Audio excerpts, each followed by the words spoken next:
Bahujan Samaj party ਦੇ ਵੱਲੋਂ ਲਗਾਤਾਰ ਹੀ ਚੋਣ ਪ੍ਰਚਾਰ ਹੈ ਜੋ ਕੀਤਾ ਗਿਆ। ਸੋ ਦੱਸ ਦਈਏ ਕਿ ਬੀਤੇ ਦਿਨ ਨਵਾਂ ਸ਼ਹਿਰ ਦੇ ਵਿੱਚ ਮਾਇਆਵਤੀ ਪਹੁੰਚੇ ਸੀ, ਜਿਨ੍ਹਾਂ ਦੇ ਵੱਲੋਂ ਵਰਕਰਾਂ ਨੂੰ ਅਤੇ ਉਮੀਦਵਾਰਾਂ ਨੂੰ ਸੰਬੋਧਨ ਵੀ ਕੀਤਾ ਗਿਆ। ਸੋ ਦੱਸ ਦਈਏ ਕਿ ਉਹਨਾਂ ਦੇ ਵੱਲੋਂ ਕਿਹਾ ਗਿਆ ਕਿ ਸਾਡੀ ਪਾਰਟੀ ਹੈ ਜੋ ਵੱਡੀ ਲੀਡ ਦੇ ਨਾਲ ਜੋ ਜਿੱਤ ਹੈ ਉਹ ਦਰਜ ਕਰੇਗੀ। ਇਸ ਦੇ ਨਾਲ ਹੀ ਉਹਨਾਂ ਨੇ ਵਿਰੋਧੀ ਪਾਰਟੀਆਂ ਤੇ ਵੀ ਨਿਸ਼ਾਨਾ ਸਾਧਿਆ। हमारी पार्टी की बनी सरकार केंद्र में यहाँ अब तक की रही सभी विरोधी पार्टियों की सरकारों की तरह केवल हवाई व कागजी कार्य आदि नहीं करेगी, बल्कि उत्तर प्रदेश की तरह ही जमीनी हकीकत में ठोस कार्य करके दिखाएगी।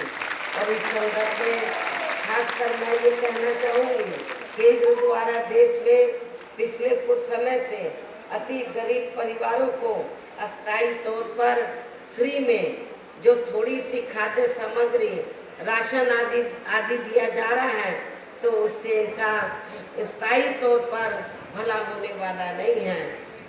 और इस संदर्भ में मैं आप लोगों को ये कहना चाहूँगी कि केंद्र की सरकार पिछले कुछ समय से इस देश के गरीब लोगों को जो मुफ्त में थोड़ा सा राशन आदि देती है, तो उसके एवज में करती क्या है कि जब छोटा चुनाव हो कोई या बड़ा चुनाव हो, तो इसके एवज में फिर बीजेपी व आरएसएस के लोग गांव-गांव में जाकर, शहरों की बस्तियों में जाकर उन गरीब लोगों को ये कहते हैं कि बीजेपी व आरएसएस ने, केंद्र की सरकार ने आपको फ्री में राशन उपलब्ध कराया है, इसके बदले में तो आपको बीजेपी को वोट देना चाहिए।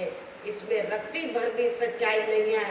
और मैं आप लोगों को ये बताना चाहती हूँ कि केंद्र की सरकार ने जो फ्री में थोड़ा राशन आपको दिया है, ये बीजेपी आरएसएस की देन नहीं है, ये केंद्र की सरकार की देन नहीं है, बल्कि इस देश में की जनता जो केंद्र की सरकार के पास टैक्स के जरिए पैसा देती है, जमा कराती है, और टैक्स से जो पैसा आता है उस पैसे से आपको मुफ्त में राशन दिया जाता है। ये बीजेपी की देन नहीं है, आरएसएस की देन नहीं है, ये आप लोगों का अपना पैसा है।